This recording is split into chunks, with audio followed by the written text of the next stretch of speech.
చంద్రబాబు గారు చూశారు 2014లో డ్వాక్రా రుణాలు మాఫీ చేస్తారు. నేను కూడా అప్పుడు ఎంపీని. ఆయన పాదయాత్ర అంతా ఈ ప్రాంతంలో నేనే చూసాను, మీ అందరికి తెలుసు. ఇష్టం వచ్చినట్టు నోటికి వచ్చినట్టు హామీలు ఇచ్చుకొని వెళ్ళేవాడు. ఒక్క హామీ నెరవేర్చలా. అదేంటంటే ఈ రాష్ట్రం విడిపోయింది అని చెప్పి లేనిపోయినన్నీ చెప్పేవాడు. డ్వాక్రా రుణాలు చేయలే, రైతు రుణ మాఫీ చేయలే, రకరకాలు చేసి ఇప్పుడు మళ్ళీ ఏంటది మన బాబు షూరిటీ భవిష్యత్తు గ్యారంటీ అని ఒక కార్డు పట్టుకు తిరుగుతున్నారు. బాబు షూరిటీ భవిష్యత్తు గ్యారంటీ ఒకళ్ళకే, బుద్ధి లేని వాళ్ళ అబ్బాయికి గ్యారంటీ ఇస్తాడు, ఆయన కుటుంబానికి గ్యారంటీ ఇస్తాడు తప్ప ఆయన చెప్పేవన్నీ మళ్ళీ అబద్ధాలే, ఏమి చేయడు. మళ్ళీ అమరావతి అంటాడు.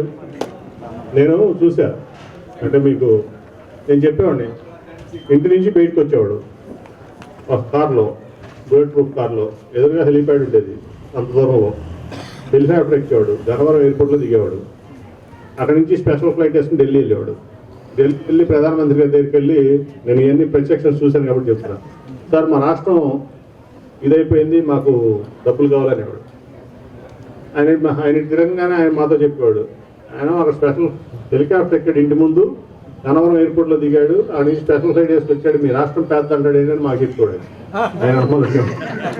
అర్థమైంది మీకు? అంత బ్యానర్జీ వస్తుంది కదా, రబ్బర్ చెప్పులు వేసుకుని నువ్వు 100 రూపాయలు చీర కట్టుకుని మామూలు ఫ్లైట్లో వస్తుంది, సాయంత్రం కార్లో తిరుగుతుంది. అది ఆ రాష్ట్రం పేద రాష్ట్రం అంటే నమ్ముతాం, మీ ముఖ్యమంత్రిని చూసి పేద రాష్ట్రం అంటే నమ్ముతాం అని ఆ చుట్టుపక్కల సెక్రటరీలో చెప్తూ ఉంటాడు. అట్లా ఆయనంతా హైపు, ఈయనంతా రియాలిటీ. జగన్ గారి మీద నమ్మకం, ఇక్కడ పనిచేసే వ్యక్తుల మీద నమ్మకం, రెండు అయ్యే మనకు శ్రీరామ రక్ష.